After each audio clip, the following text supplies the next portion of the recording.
Hola a todos, el día de hoy vamos a hablar sobre los circuitos rectificadores de corriente alterna.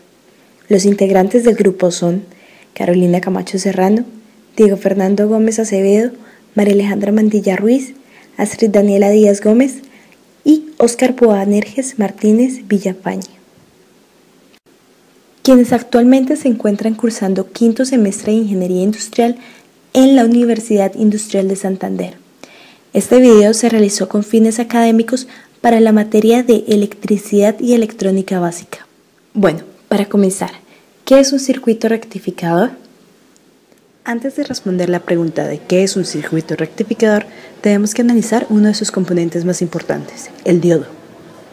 Este componente electrónico de dos terminales permite la circulación de la corriente eléctrica a través de él en un solo sentido. Ahora bien, ¿cuál es la función principal de este tipo de circuitos? Los rectificadores son capaces de cambiar la forma de onda de la señal que reciben en su entrada. Para este caso, el rectificador se encargará de convertir la corriente alterna en corriente continua. ¿Cuál es la importancia de este tipo de rectificador? Este tipo de circuito se utiliza sobre todo en las fuentes de alimentación de los equipos electrónicos.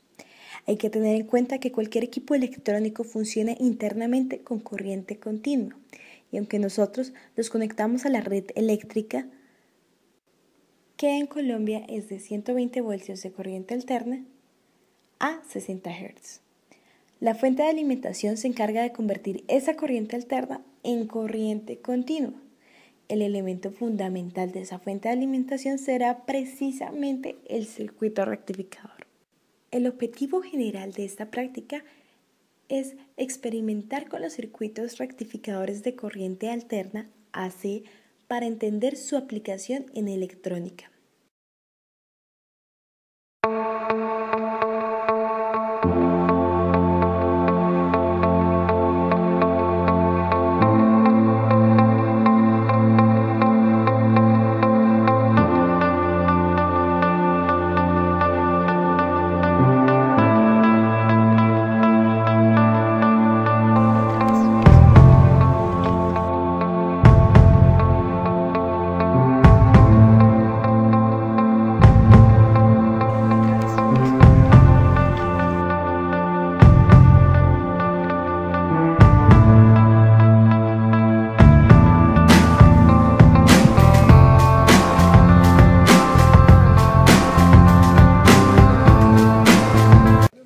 Procedimiento.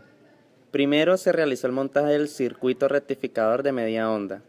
Se conectó el transformador a la fuente de voltaje. En el protoboard se conectó un diodo 1N4007 y una resistencia de 100 ohmios a 5 vatios en serie.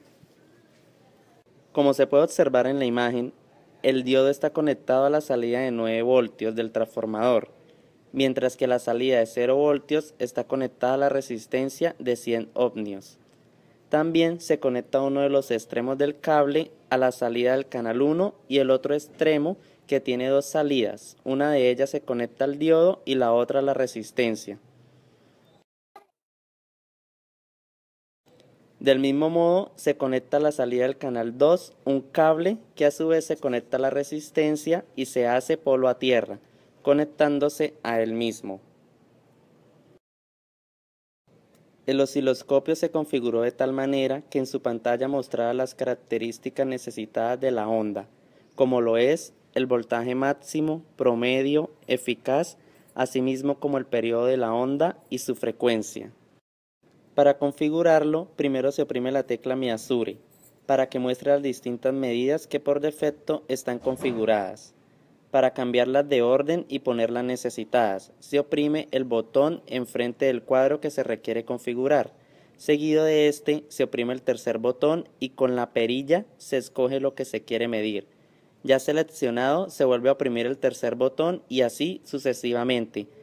Primero se necesitaba medir el voltaje secundario B21, por lo que solo se dejó habilitado el canal 1. Oprimiendo AutoSet, seguido de esto se oprimió la tecla Run Stop para facilitar la toma de datos, ya que el osciloscopio no da un valor exacto. Estos valores varían dentro de un rango.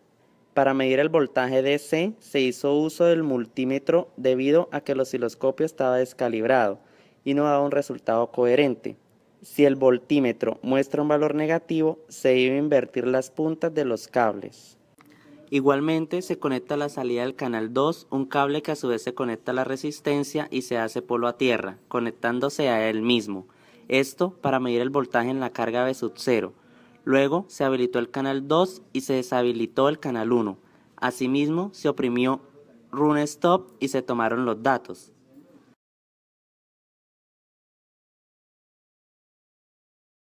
Finalmente se habilitaron los dos canales, tanto el 1 como el 2, para tomar fotografía de las dos ondas al tiempo.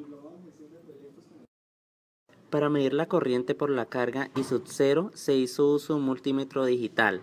Como este no medía valores eficaces verdaderos, el valor de la corriente RMS se obtuvo mediante el uso de los datos experimentales ya encontrados y la ley de Ohm. En la segunda parte se realizó el montaje del circuito rectificador de onda completa. Para su ensamblaje se requiere de 2 diodos, así que al montaje que se tenía se le agregó otro diodo, 1N4007, y se conectó en serie con el otro diodo que ya se encontraba en el circuito.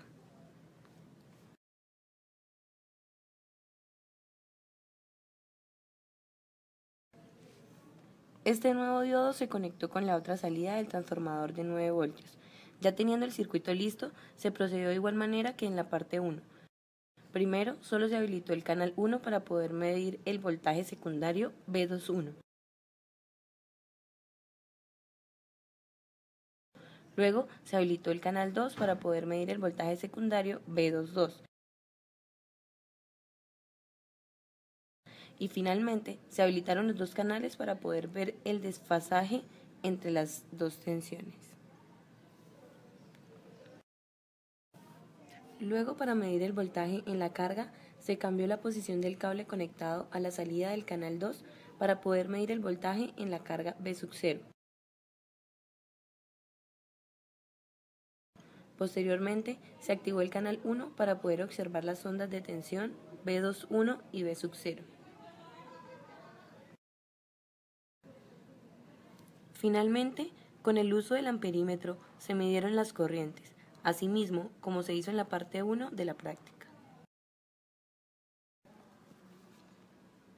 En la práctica de laboratorio se pudo verificar la función del rectificador de corriente, la cual consiste en convertir la corriente alterna en continua, siendo de gran importancia para el funcionamiento de circuitos electrónicos que necesitan de una tensión DC. En el circuito rectificador de media onda, a diferencia del de onda completa, se eliminó el semiciclo negativo de la onda de tensión. Esto se debe a que el diodo rectifica la señal alterna de corriente. Para el rectificador de media onda, en el canal 1 se observó la onda completa debido a que el diodo está polarizado directamente, actuando como un interruptor cerrado, por lo que permite el paso total de la corriente. Mientras en el canal 2 el diodo se encuentra polarizado inversamente, actuando como un interruptor abierto y eliminando un semiciclo de tensión, en este caso el semiciclo negativo. En el rectificador de onda completa, a diferencia del rectificador de media onda, convierte la parte negativa de la onda de tensión en positiva y viceversa, convierte la parte positiva de la onda en negativa. En el montaje de este circuito se hace uso de 2 diodos. Es importante destacar que estos no pueden estar simultáneamente polarizados directa o inversamente debido a que las diferencias de potencial a la que están sometidos son de signo contrario. Los errores presentados se le atribuyen a la precisión de los instrumentos de medida, ya que por una parte los valores que mide el multímetro oscilan en un intervalo, es decir, este instrumento no arroja un dato exacto. Además, el amperímetro no medía valores eficaces, debido a que estaba descalibrado, por lo que esos valores se obtuvieron mediante otros datos experimentales que ya presentaban un cierto error.